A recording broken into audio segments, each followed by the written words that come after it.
Bonjour à tous et bienvenue sur le rêve australien. Hakuna Matata.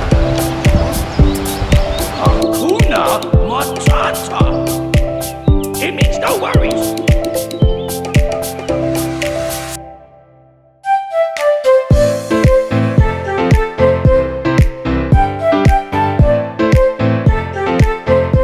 Je m'appelle Lise, ça fait plus de 7 ans que je vis en Australie et je suis sur le point d'obtenir ma citoyenneté australienne. Et donc sur cette chaîne, je partage en fait tout ce que je sais sur l'Australie, tout ce que j'ai appris à travers mon parcours d'immigration en Australie. Donc aujourd'hui dans cette vidéo, je vais vous expliquer tout sur le PVT qui est donc le programme vacances-travail. C'est un visa pour lequel vous pouvez postuler assez facilement si vous voulez venir en Australie. Et je veux vraiment faire cette vidéo pour les personnes qui viennent de juste de postuler ou qui sont sur le point de postuler ou qui vont postuler l'année prochaine pour venir en Australie. J'ai aussi fait une vidéo où en fait je vous parle de mon expérience en PVT. Du coup je vous mettrai le lien ici si ça vous intéresse. Donc dans cette vidéo je vais vous parler de c'est quoi le PVT, quelles sont les conditions pour pouvoir postuler au PVT, quel est le coût, quels sont vos droits quand vous avez un PVT en ce qui concerne les vacances, le fait de rester en Australie, le fait de voyager en Australie et en dehors de l'Australie, quelles sont les conditions par rapport au travail. Je vais aussi vous parler des délais par rapport au fait d'obtenir un PVT, comment on renouvelle son PVT, qu'est-ce qu'il faut faire, c'est quoi le travail spécifique. Et je vais aussi vous donner les indications si vous voulez rester en Australie après votre PVT, qu'est-ce que vous pouvez faire. Et puis à la fin de cette vidéo, je vais aussi vous donner mes conseils et mes astuces par rapport au PVT. Alors le PVT, programme vacances-travail, c'est quoi? C'est donc un visa qui existe en fait en accord avec différents pays et chaque pays l'offre. La France offre un type de PVT. Les plus connus sont souvent ceux du Canada, du Japon, du coup de l'Australie. Et l'Australie présente ce visa comme un visa avec lequel vous pouvez venir travailler en Australie pour pouvoir avoir de l'argent pour voyager en Australie. Donc le but principal de ce visa n'est pas de travailler ou d'immigrer en Australie. Alors comme c'est un visa qui a des réciprocités avec certains pays, selon les pays, il va y avoir des conditions un petit peu différentes par rapport au PVT.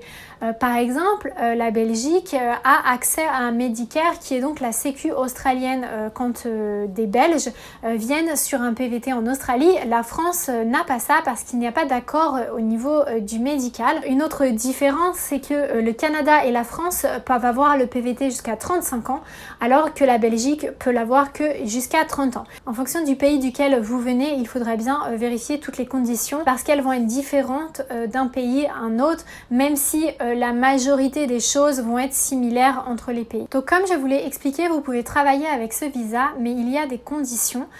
Une des conditions, c'est qu'on ne peut travailler que 6 mois pour le même employeur, la même entreprise. C'est-à-dire que vous pouvez venir travailler 6 mois pour quelqu'un et après 6 mois, vous devez arrêter de travailler pour cette personne ou cette entreprise et trouver une autre entreprise si vous souhaitez travailler 6 mois de plus. La raison pour laquelle ils font ça, c'est comme je vous l'ai expliqué, le premier but de ce visa n'est pas le travail. Donc pour eux, ils se disent voilà, pendant 6 mois, tu travailles et puis 6 mois, tu prends des vacances.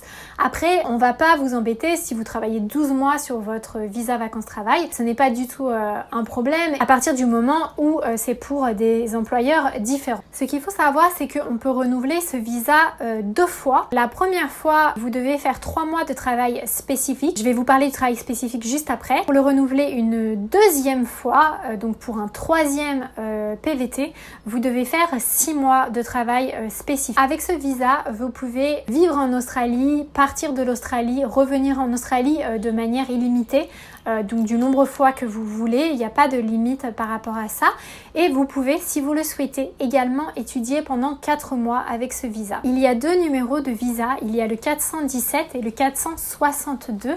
Alors ça peut être un petit peu confus. Le 417, c'est le visa qui s'applique pour le pays de France, Belgique et Canada, alors que le 462 c'est pour différents types de pays. Donc je sais qu'il y a les États-Unis dedans, il y a le Chili, mais en tout cas ça ne vous concerne pas, je pense, si vous êtes francophone de France, Belgique ou Canada. Et il faut savoir que ce visa est un visa électronique, donc vous n'avez pas d'imprimé de visa, c'est tout dans votre carte, votre puce électronique. Donc le coût de ce visa est de 485 $ du coup en ce moment. Il faut aussi penser que vous devriez prendre prendre une assurance santé parce que le coût de la santé est très cher en Australie et aussi avoir des économies pour pouvoir subvenir à vos besoins. Alors maintenant en termes de conditions, comme je vous l'ai dit, il faut avoir moins de 35 ans pour les Français et les Canadiens et 30 ans pour les Belges et c'est 35 ans ou 30 ans révolus, ce qui veut dire que vous pouvez postuler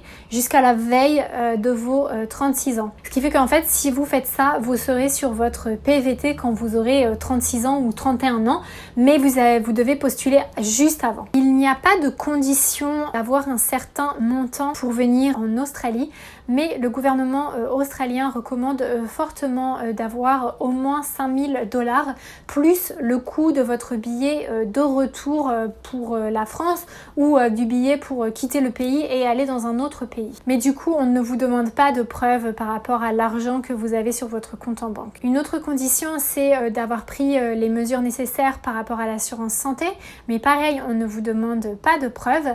Et une des dernières conditions, c'est d'arriver en Australie au plus tard 1 an après avoir postulé pour votre PVT. Et vous devez également avoir un passeport biométrique, donc un passeport avec la puce. Alors comment on postule pour ce visa? C'est très facile, très simple. Il faut se rendre sur le site de l'immigration australienne et créer un email account. Et ensuite, vous devez remplir un formulaire où on vous pose quelques questions sur vous, des questions de santé, des questions un petit peu si vous aviez un casier judiciaire, si vous avez déjà eu un visa annulé, on vous demande des informations sur votre passeport, etc. etc. En fait, ils veulent juste s'assurer que vous ne représenterez pas un danger pour l'Australie, que ce soit au niveau médical, par exemple pour l'expansion d'une maladie qui a disparu en Australie, ils ne voudraient pas que ça revienne, ou d'un point de vue sécurité, si vous avez déjà eu un casier judiciaire, etc. En ce moment, ça prend entre 13 et 17 jours entre le moment où vous postulez et le moment où vous recevez l'approbation de votre visa. Donc je vous conseille de prévoir environ 20 jours avant de partir en Australie au moins.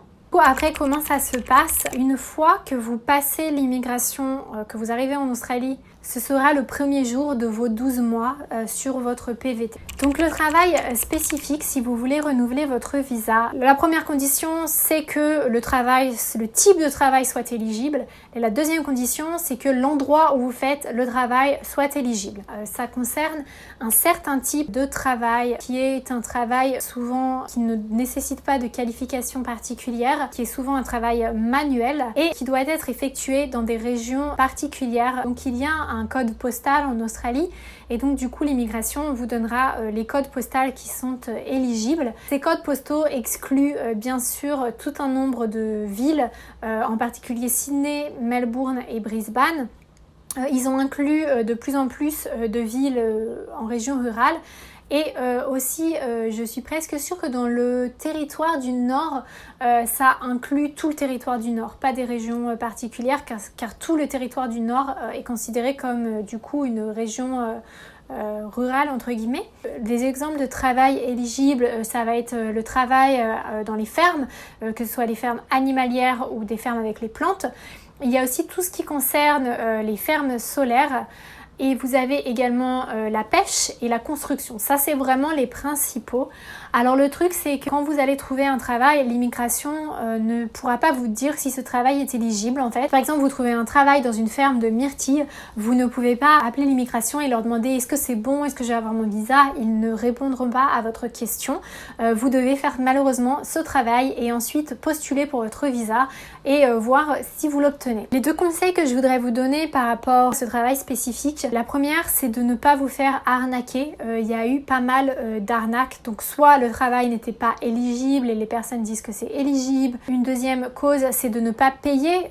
C'est un travail, donc vous devez être payé. Depuis quelques années, le travail volontaire n'est plus éligible, donc vous devez vraiment faire du travail payé et fournir ce qu'on appelle les pay slips, qui sont en fait des fiches de paye à l'immigration comme preuve que vous avez bien fait ce travail. Donc faites attention de ne pas vous faire arnaquer. Je vous conseille pas non plus d'essayer de tricher. tout simplement parce que l'immigration s'en aperçoit très très souvent et que les conséquences peuvent être très importantes. Je vous en ai parlé dans une autre vidéo, je vous mettrai le lien ici par rapport à la triche avec les visas. En Australie, on ne rigole pas avec la loi, je crois que je l'ai dit aussi dans plein de vidéos et moi je connais plusieurs personnes qui se sont fait déporter. Donc vraiment c'est un truc avec lequel vraiment moi je vous conseillerais pas du tout de tricher, mais après vous faites ce que vous voulez, c'est juste mon conseil. Et par rapport au travail spécifique, maintenant il y a quand même beaucoup d'informations en ligne et surtout il y a des communautés importantes, que ce soit sur Instagram ou des groupes Facebook que je vous conseille du coup de joindre. Je vous mettrai les liens en dessous de la vidéo où il y a pas mal de gens qui soit ont déjà fait leur travail ou alors juste des annonces en fait d'entreprises qui cherchent du coup des gens pour le travail spécifique. Et en plus vraiment bien maintenant du coup avec les réseaux sociaux, c'est que vous pouvez contacter les personnes et leur demander où elles ont fait leur travail et du coup savoir si elles ont obtenu leur deuxième visa et du coup comme ça vous êtes sûr que du coup c'est vraiment éligible et vous prenez aucun risque. Donc je vais juste vous donner quelques petits conseils et astuces par rapport à ce visa et par rapport à vos conditions sur ce visa. Une des premières astuces, c'est que du coup il y a cette limite du travail des 6 mois, mais je sais que beaucoup d'entre vous, vous aimeriez travailler plus de 6 mois. Donc ce qu'il faut savoir, c'est qu'il y a des conditions dans lesquelles vous pouvez travailler plus de 6 mois. Donc une de ces conditions, c'est par exemple si vous travaillez pour une chaîne d'hôtels et qu'il y a plusieurs hôtels de cette même chaîne, vous pouvez continuer à travailler pour eux à partir du moment où vous travaillez pour un hôtel. Donc la location de l'hôtel est différente les 6 premiers mois des 6 mois qui suivent. Ça peut être la même chose pour des restaurants. Tout un tas de conditions dans lesquelles en fait vous pouvez passer au-delà de ces 6 mois. Alors en fait il y a tellement de cas spécifiques et d'exemples par rapport à ça que je vais vraiment faire une vidéo qui sera consacrée à comment on peut travailler plus de 6 mois sur son PVT et je vous mettrai le lien ici. Mais faut savoir que c'est possible et en plus toutes les informations par rapport à ça sont sur le site de l'immigration. Donc c'est pas juste des petites astuces, essayer de gruger le système. C'est vraiment des conseils que l'immigration vous donne si vous souhaitez travailler plus de 6 mois. En ce qui concerne votre travail spécifique, pour avoir le plus de chances d'obtenir votre visa et surtout de l'obtenir rapidement, votre second ou troisième visa, je vous conseille de réunir le plus de preuves possible. Alors bien sûr les fiches de paye c'est des preuves super, mais vous pouvez aussi vraiment prouver que vous étiez là avec vos billets d'avion ou toutes les dépenses que vous avez faites dans la zone, des photos, enfin vraiment toutes les preuves que vous pouvez amener que vous avez vraiment fait ce travail. Ça facilite le travail de l'immigration et ça fait que votre visa peut être approuvé le plus rapidement et le plus facilement possible. Une autre chose à savoir sur votre PVT, c'est que vous devez déclarer vos taxes et payer la superannuation. La superannuation c'est l'équivalent de la retraite en fait, au lieu d'avoir une cotisation pour la retraite qui vient en fait de la génération future. En Australie on cotise pour sa propre retraite, du coup votre employeur doit vous la payer. C'est quelque chose que vous pouvez récupérer pendant vos taxes, donc du coup c'est très important de déclarer ces taxes parce qu'en fait vous avez beaucoup de chances de récupérer de l'argent. Pour ceux qui n'ont pas accès à Medicare, vous pouvez également potentiellement récupérer une partie, voire la totalité de cette cotisation pour Medicare. Donc c'est important de déclarer ces taxes, d'autant plus que maintenant l'immigration parle beaucoup avec comment dire, le centre des impôts et du coup ils peuvent vous identifier si vous ne payez pas vos taxes en Australie. D'ailleurs je suis en train de vous dire que vous allez payer vos taxes, mais en fait c'est déclarer ces taxes parce que je suis quasiment sûre à 100% que vous allez récupérer de l'argent en fait en vos taxes. Ça ne marche pas comme en France où en France on repaye des trucs. En Australie on récupère de l'argent au moment de ces taxes à moins de gagner énormément d'argent. Et du coup je ferai une vidéo sur ça un jour pour vous expliquer comment faire, vous expliquer ce que vous pouvez récupérer et je vous mettrai le lien ici. Une dernière chose qu'il faut savoir, c'est que si vous finalement ne voulez plus entrer en Australie avec votre PVT mais avec un autre visa pour lequel vous avez postulé ou que vous voulez tout simplement l'annuler et ne plus venir en Australie, sachez que vous pouvez annuler ce visa et repostuler pour ce visa plus tard, mais vous ne serez pas remboursé des frais par rapport à ce visa. Voilà, après en termes de conseils, j'ai fait énormément de vidéos sur l'Australie pour vous aider si vous arrivez en Australie en PVT ou même tout autre visa. Je vous ai donné vraiment plein de conseils, donc je vous inviterai à regarder ces vidéos, à regarder mes guides par rapport à s'installer en Australie, le téléphone, la banque. J'ai fait aussi d'autres vidéos avec toutes les choses à faire avant de partir réfléchir toutes les choses à faire quand on part, toutes les choses à faire quand on arrive, qui s'appelle, je crois, préparer son départ en Australie. J'ai une playlist. Je mettrai les liens ici d'ailleurs, et puis voilà, je vous inviterai à les regarder parce qu'il y a énormément d'informations pour vous aider quand vous venez en Australie. Et après, donc vous avez fait peut-être un PVT, 2, 3, ou peut-être vous êtes à la fin de votre PVT, vous n'avez pas pu faire votre travail spécifique et vous souhaiteriez rester en Australie.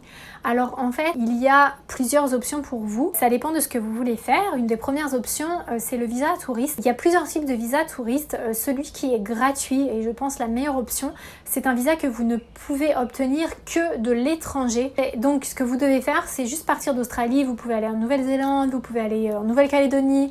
Juste aller dans un pays qui est pas trop loin et du coup qui n'est plus l'Australie, et ensuite postuler pour votre visa touriste et revenir en Australie.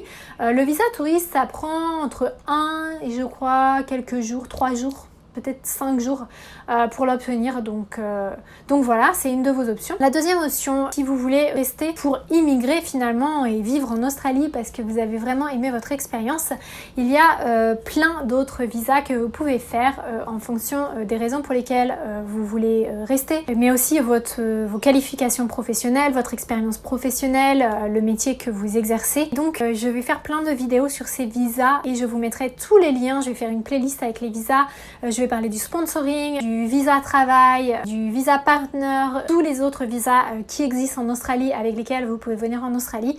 Donc je vous mettrai tous les liens ici et dans la boîte de description. Comme ça, si c'est quelque chose que vous voulez faire, je pense que ça peut vraiment vous aider à entamer des démarches. Voilà, c'était tout sur le visa vacances-travail. Et je vais faire aussi une vidéo vraiment par rapport au travail spécifique pour vous donner plus d'informations parce que je sais que c'est un truc qui est quand même assez compliqué et du coup beaucoup d'entre vous vous posez des questions. Est-ce que ça va être éligible? Qu'est-ce que je devrais faire? Comment ça se passe? À quoi m'attendre si je fais ce genre de travail? Donc je vous ferai une vidéo vraiment consacrée à ça et je vous mettrai le lien ici et dans la boîte de description. Voilà, merci beaucoup d'avoir regardé cette vidéo. J'espère qu'elle vous a plu.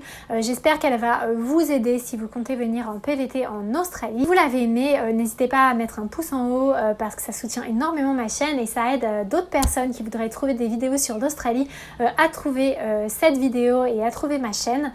Et puis si vous n'êtes pas encore abonné à ma chaîne, sachez que vous pouvez vous abonner en cliquant sur s'abonner et la petite cloche qui vous enverra des notifications à chaque fois que je poste des nouvelles vidéos et donc toutes ces vidéos sur le travail et les visas. Et puis voilà, moi je vous dis donc à la prochaine fois dans ma prochaine vidéo. Bye!